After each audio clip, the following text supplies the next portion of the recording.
ഇപ്പോൾ ഷൈൻ്റെ പ്രതികരണം വരുന്നു, അതിലേക്ക് നമ്മൾ കയറുകയാണ്. നേരത്തെ മൊഴിയെടുക്കാനായി സൈബർ സംഘം എത്തിയിരുന്നു, അതിന് പിന്നാലെയാണ് പ്രതികരണം എന്ന് പറഞ്ഞപ്പോൾ എനിക്കറിയില്ല. അവസാനം ഇത് ഫേസ്ബുക്കിൽ ചെക്ക് ചെയ്ത് ഇയാളുടെ പടം നോക്കുകയാണ് ചെയ്തത്. അപ്പോൾ എനിക്ക് പരിചയം കണ്ടിട്ടുള്ള ആളാണ് എന്നല്ലാതെ അയാളല്ല പറഞ്ഞത്. ഞാനൊരു പൊതുവേദിയിൽ ഇരിക്കുമ്പോൾ എൻ്റെ കൂടെ ഇരുന്ന കോൺഗ്രസിൻ്റെ നേതാവാണ്. സ്നേഹപൂർവ്വം പറഞ്ഞതാണ് കേട്ടോ. അയാൾ പറഞ്ഞ് ടീച്ചർ ശ്രദ്ധിക്കണം, ടീച്ചർക്കെതിരെ ഒരു ബോംബ് വരുന്നുണ്ട്, അപ്പോൾ തകരരുത്.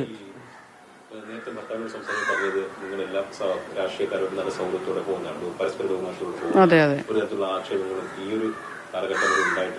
എന്തുകൊണ്ടാണ് പൊടുന്നതിന് ഇങ്ങനൊരു ആരോപണം ഉയർന്നു വരാൻ കാരണം? നേരത്തെ പറഞ്ഞ പ്രാദേശിക നേതാവ് എന്തുകൊണ്ടാണ് താങ്കളെ ടാർഗറ്റ് ചെയ്യുന്നത്? അതിലെന്തെങ്കിലും ഒരു അത് ഞാൻ പറഞ്ഞല്ലോ, ഇപ്പോൾ കേരള സമൂഹത്തിൽ ചർച്ച ചെയ്യുന്ന ഒരു വിഷയമുണ്ട് കോൺഗ്രസുമായി ബന്ധപ്പെട്ട, അതും ഒരു പ്രധാനപ്പെട്ട ഒരു ജനപ്രതിനിധിയായി ബന്ധപ്പെട്ട ആ വിഷയവും അതിനോട് ചേർന്നുള്ള കുറേ സംഭവ വികാസങ്ങളും കേരള സമൂഹവും മാധ്യമങ്ങളും ചർച്ച ചെയ്തുകൊണ്ടിരിക്കുകയാണ്.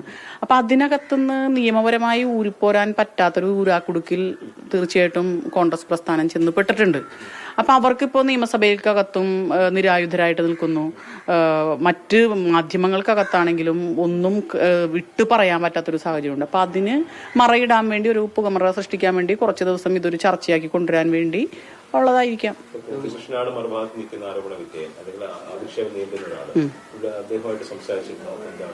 അല്ല, ഒരു സ്ത്രീയെ കുറിച്ച് പറയുമ്പോൾ ഒരു പുരുഷനപ്പുറത്ത് വേണമല്ലോ, നല്ലാണല്ലോ അതിനൊരു പൊടിപ്പും തൊങ്ങലൊക്കെ ഉണ്ടാവുള്ളൂ. അപ്പം അതത്രേ കാണുന്നുള്ളൂ. അദ്ദേഹമായിട്ട് സംസാരിക്കും, ഇനിയും സംസാരിക്കും, എന്നും സംസാരിക്കാറുണ്ട്, ഇതിന് ശേഷവും സംസാരിച്ചു. അദ്ദേഹത്തിന്റെ ഭാര്യയും ഒക്കെ മക്കളും ഒക്കെ ആയിട്ട് നല്ല ബന്ധമുള്ളതാണ്. വിശദമായ മൊഴി ഇപ്പോൾ രേഖപ്പെടുത്തിയിട്ടുണ്ട്. അപ്പം ഈ സോഷ്യൽ മീഡിയ ഏതൊക്കെ ഹാൻഡിലുകളെല്ലാം തന്നെ ഇപ്പോൾ പരാതി എല്ലാം നമുക്ക് കിട്ടാവുന്ന എല്ലാ സോഷ്യൽ മീഡിയ ഹാൻഡിലുകളും അതിന്റെ സൈറ്റും ഒക്കെ നമുക്ക് കിട്ടാവുന്നതൊക്കെ കൊടുത്തിട്ടുണ്ട്. ഷാജഹാന്റെ യൂട്യൂബ് ലിങ്ക് അവരുടെ പത്രത്തിലും വാർത്ത വന്നിരുന്നു. അത് കൊടുത്തിട്ടുണ്ട്. ഇതൊരു CPM ഉറവിടമാണ് ഇതിന്റെ പിന്നിൽ നിന്ന് ഗോപാലകൃഷ്ണൻ വീണ്ടും മൊഴി നൽകിയതിന് പിന്നാലെയാണ് ഷൈൻ്റെ പ്രതികരണം ഇപ്പോൾ വരുന്നത്.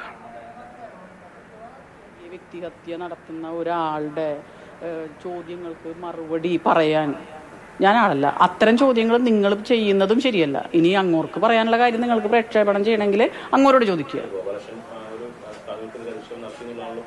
അതെ, അതെനിക്കറിയില്ല. അത് ഞാൻ പറഞ്ഞല്ലോ അതിന്റെ രാഷ്ട്രീയ, അത് അദ്ദേഹത്തോട് ചോദിക്കുക. രാഷ്ട്രീയമായിട്ടുള്ളൊരു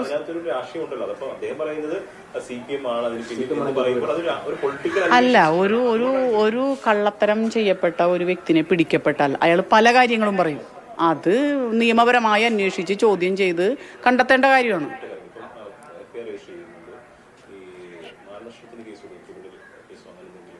ഇതിന്റെ പിന്നാലെ പോകാൻ പറ്റുന്നതൊക്കെ പോകും.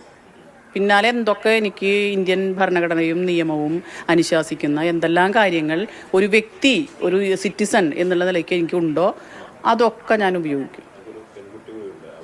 അല്ല, അത് നമ്മുടെ സമൂഹത്തിന്റെ വേറൊരു തെറ്റായതാണ്. പെൺകുട്ടിക്ക് മാത്രം വരുന്നത്, പെൺകുട്ടിക്കാണ് അല്ലല്ല, അതൊരു നമുക്ക് കിട്ടുന്ന തെറ്റായ ചിന്താഗതിയാണ്, ഈ സമൂഹം കൊടുക്കുന്ന തെറ്റായ ചിന്താഗതി. എനിക്കുള്ള വ്യക്തിപരമായ അന്തസ്സും അഭിമാനവും നിങ്ങൾക്കും ആവശ്യമില്ലേ? നിങ്ങളാണായതുകൊണ്ട് എനിക്കൊരു പ്രശ്നമില്ല, നമുക്ക് എന്തും പറയാം എന്നാണോ? അതൊന്നുമല്ല. എൻ്റെ പെൺകുട്ടിയാണോ എൻ്റെ ആൺമക്കളാണോ എന്നുള്ളതല്ല. വ്യക്തിക്ക് അന്തസ്സായി ജീവിക്കാനുള്ള അവകാശം ഈ സമൂഹത്തിലുണ്ട്. അത് ആൺ പെൺ ട്രാൻസ്ജെൻഡർ വ്യത്യാസം. അവരൊക്കെ ഞങ്ങൾ വളർത്തുന്ന കുട്ടികളല്ലേ, ഒക്കെ കൈകാര്യം ചെയ്യും. നമുക്ക് എല്ലാവർക്കും കിട്ടുന്ന മൂല്യബോധത്തിലൂടെ അല്ല ഞാൻ എൻ്റെ കുട്ടികളെ വളർത്തുന്നത്. അപ്പോൾ അതൊക്കെ അവർ മൈൻഡ് ചെയ്തിട്ട് പോലുമില്ല. എൻ്റെ മകളടക്കം അമ്മിച്ച് ധൈര്യമായിട്ടിരുന്നു. അത് ഞാൻ പറയുന്നത് നമ്മൾ കൊടുക്കുന്നു. ഇപ്പം ഞാൻ പറഞ്ഞില്ലേ, നമ്മളുടെ പ്രസ്ഥാനം, ഈ ഷൈനിന്റെ വാക്കുകളാണ് കേട്ടത്.